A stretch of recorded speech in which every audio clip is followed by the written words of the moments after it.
Action! Hello, hello, hello, hello mga amazing! Special from the States, from the United States. May import tayo. Pinapunta po namin siya from the States para matanong natin yung mga... Business class, di ba? Pinadala natin. Pinadala natin business class, tapos may allowance pa siya.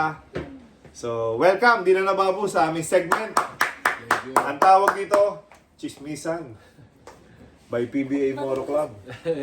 So, honest ka lang, kailangan namin ng honest opinion mo, honest suggestion, honest comment. Insights lang. Ano na tayo dito para tayo nagkikwentuhan? Kasi ang goal na itong YouTube channel natin, parang kasama natin silang yung nanonood dito sa harap natin. Tapos nagkikwentuhan lang tayo. And technically, question nila to. Sa mga comment section, sila yung nagtanong nito. Una natin topic ngayon. Kilala mo ba yung Kalen Chongson? Yun yung naglaro sa Alab Pilipinas, di ba? Before, kalaban natin. Kalaban ng Alab. Nag-Alab siya. Nag-Alab Kasi siya. tinalo siya ng yung team niya before. Nasa ibang team yata. Pero lumipat siya ng Alab. Oo. Yes. Naalala ko si Chongson. So nakikita mo rin siya yung mga yung playing time niya. Yung, Hindi ko masyadong nasubaybayan yung niya, yung games niya eh. Nakikita ko lang siya. Kasi naging kakampi mo siya, di ba? yeah, so ang topic ngayon, nagpa-drop siya. Tapos, nakuha siya ng Rain or Shine, I think. If I'm not mistaken. Pagkakuha siya ng Rain or Shine, binigyan siya ng salary maximum. Oo. Pero ayaw yung pirmahan. Mm. Dahil daw for the reason na mas gusto niya more. Okay. So, ngayon, ang topic ngayon, ano yung masisay mo na binigyan ka na nga ng max, ayaw mo pa? Kasi di ba may rules sa PBA na sa rules ng PBA, first 3 na rookie year mo, you have max. Alam mo yan, kasi nag-max ka rin before yung rookie year mo. Oo. Pero 2 Maximum. years lang. 2 years na yung max mo. Oo, 2 years. So, pinirmahan mo yun. Oo. Siya, ayaw niya. So, anong masasabi mo? Depende kasi dahil baka may offer din siya sa Taiwan or sa Korea or sa kung saan man. So, malamang mas malaki yun. So, medyo napapaisip siya. Pangalawa, siguro pinipressure din yung Rainer siya na taasan ng konti pa yung kanyang sweldo kasi nga, ang kanyang reasoning may malaki siyang sweldo sa offer sa ibang bansa. Pero may rules tayo sa PBA na max. Oo. Maganda yun. Nagulat din ako na maganda yung bigay ng Rainer Shine sa kanya. Pero kung meron siguro siyang mas malaking offer sa ibang bansa, malamang kukunin niya. Kaya pinipressure niya si Rainer Shine, kaya hindi siya pumipirma. Yung pinagkikwentuhan namin ni JJ, ikaw, di ba? Pinik ka. So, meaning, ininvest nung team yung pick, getting you. Instead na yung ibang mga players. Kasi nandiyan pa sila CJ Cancino, nasa dulo pa. Pang 6 siya eh. So, sino pa yung mga nasa 10 pick? Sila Nonoy, Mark Nonoy. Mark Nonoy. Magaling doon yung pensa yan para Mark Baroka. Magaling siya, Mark. So, kinuha siya. So, mangyayari ngayon, parang 0 yung pick. Sayang. Oo. So, ikaw,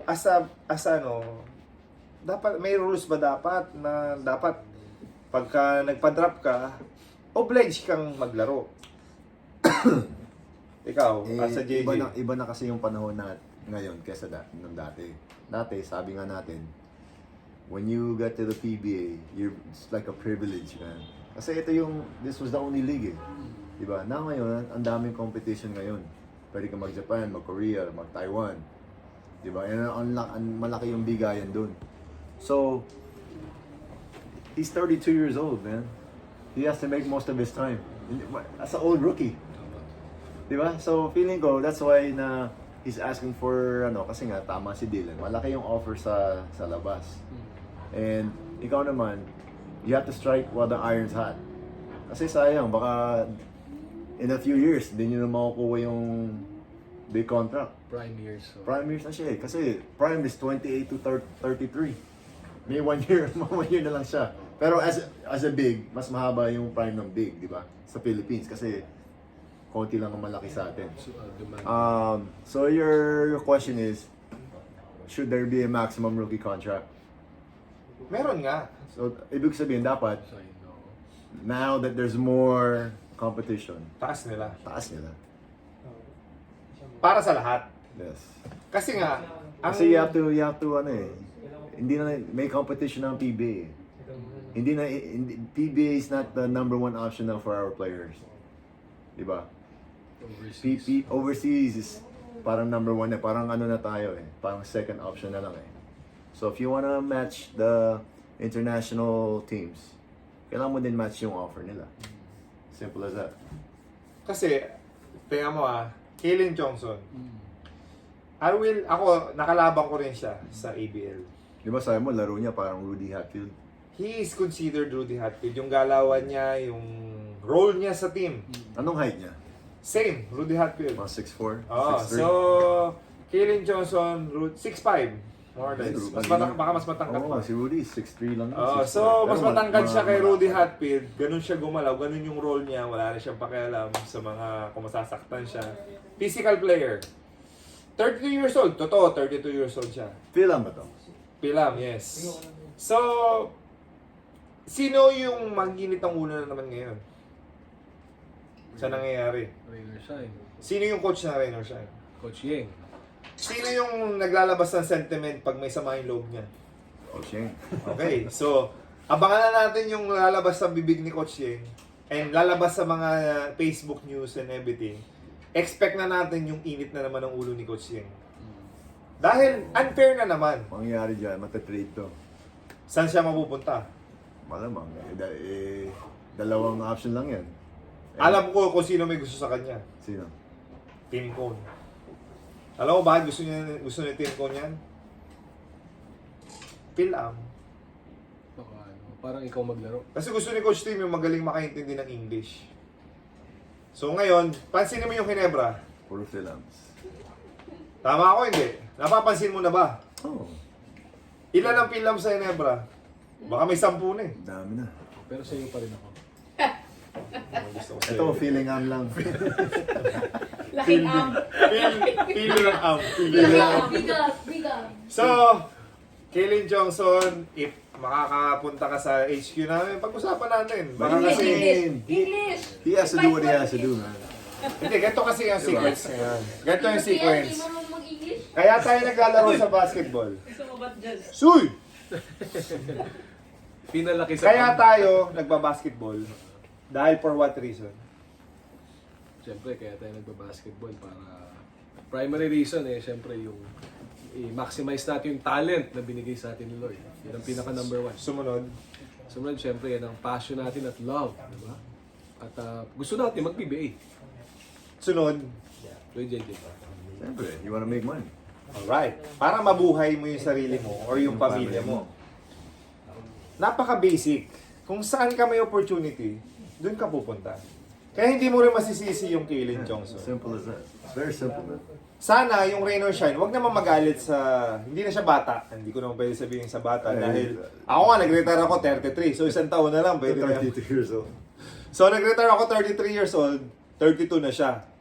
So, baka tinitingnan ding aspect yan. Kasi akala ko nga, siya yung kukuning number 3 ni Ginebra. Ako, natatansya ko, gusto ni Coach Tim to, sure ako. Sino number Hindi, 2 yung... bakit mo nasabi? I'm Orientals, bro. I'm telling you, this kid can hoop, Okay, man. oo nga. Pero You're wala not gonna- naman. I wouldn't pick. Yeah, they made the right choice. Kasi may bigs na tayo eh. Pero hindi naman dapat kay Ginebra yung third pick eh. They found a way nga. Always fine. Ano yung video? Videos ni They Ginebra. found a way. Good choice. So, Ginebra finds a Huwag way. mo na anyway yung pick namin. Yun Yun din, na kami doon. yun din yung kinakainis ni Coach Yeng eh. Eh, Hindi expect nila. wala kami magagawa Makukuha nila si Abarientos. Gusto rin, eto, nakita ko rin sa write-up. dyan. Gusto ni Yeng si... Gusto ni Coach Yeng Yao, si Abarientos. Tama magagawa dyan. Nagtaka siya, paano nagawa ni Ginebra yun? Ready na akong kunin si Abarientos, sabi ni Coach Yeng. Biglang, ha? Si third pick na si Ginebra? Agad-agad. The day, in-announce ni Ginebra, the day before the pick, na kanila yung third Kala ko pick. during the draft eh. Ano yung panggulat? So, So, ganun talaga bro. That's the way that's life, that's basketball. That's the way the ball bounces, man. So, may basketball, isama mo na yung politics kasi sa basketball. So, magkakasama yan. Business, politics, family, lahat ng yung, pati mga emotions, nandyan. Parang drama din yung PBA. Parang drama rin yung basketball. May... So good luck kay Chong Son, kay Lin, and Serena Shine. Sana you guys can work it out kasi sayang yung talent ng bata and we want to see you guys improve your team. So good luck. Sana everything works out for you guys. Yeah, di sayang din yung pick ng Rainer Shine. So next on our hot topic list, si... Wait, nakakat na natin to. Okay, Separate isang na. ano na lang. Separate na, 10 minutes na eh. 10 minutes, 10 minutes Mga lang. amazing. This is the one episode. Lipat lang kayo sa next episode. Right? So stay amazing. Pinutol lang eh. And God bless sa inyo. Of course, bago tayo matapos sa episode na to, mag-thank you muna tayo sa ating official tire of the PBA, ang Cylon Tire and Beast Motorcycle Tire. And, GameX. yes, the official ending sports ng PBA PBA Moto Club. Make sure you And- guys play responsibly. Yeah, so if you want more details ng GameX, you can go to gamexsports.com.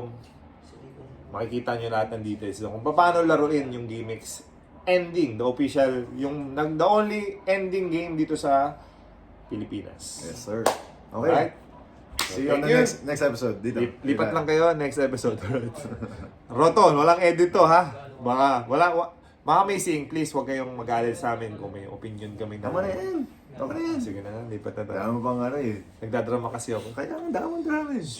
Yun, no?